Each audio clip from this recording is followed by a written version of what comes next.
पुणे येथील कल्याणी नगर भागात धनाढ्य बांधकाम व्यावसायिकाचा मुलगा वेदांत अग्रवाल या अल्पवयीन मुलाने दोघांना आपल्या भरधाव गाडीने चिरडून त्यांची हत्या केली।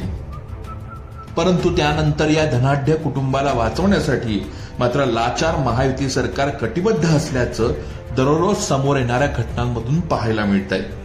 ज्यावेळी आरोपी वेदांत अग्रवाल याला अटक करण्यात आली त्यावेळी रात्री 3:30 वाजता उठून जाणारे अजित पवार गटाचे आमदार सुनील टिंगरे होते। धनाढ्य व्यक्तीच्या मुलाला वाचवण्यासाठी आमदार टिंगरे यांनी इतकी तत्परता का दाखवली?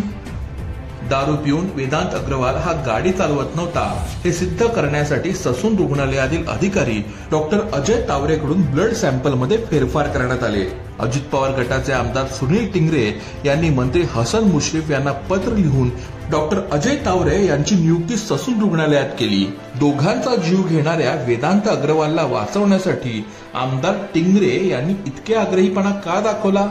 महाराष्ट्रातील सत्ताधारी सरकारमधल्या एका सर्वोच्च नेत्याकडून आरोपी वेदांत अग्रवालला वाचवण्यासाठी पुणे पोलीस आयुक्तांना फोन गेल्याचे सांगण्यात येत आहे। या सर्वोच्च नेत्याने धनाढ्य व्यावसायिकाच्या मुलाला वाचवण्यासाठी इतकी सक्षमता का बरं दाखवली असावी? शिंदे, फडणवीस, अजित पवार सरकारच्या सर्व यंत्रणा या धनाढ्य कुटुंबाला वाचवण्यासाठीच आग्रही आहेत। राज्यात दुष्काळाची स्थिती आहे, परंतु त्याची पर्वा सत्ताधाऱ्यांना नाही। सत्ताधाऱ्यांना केवळ श्रीमंत व्यावसायिकांचीच काळजी असून सर्वसामान्य जनतेच्या जीवाची कुठलीही पर्वा नाही।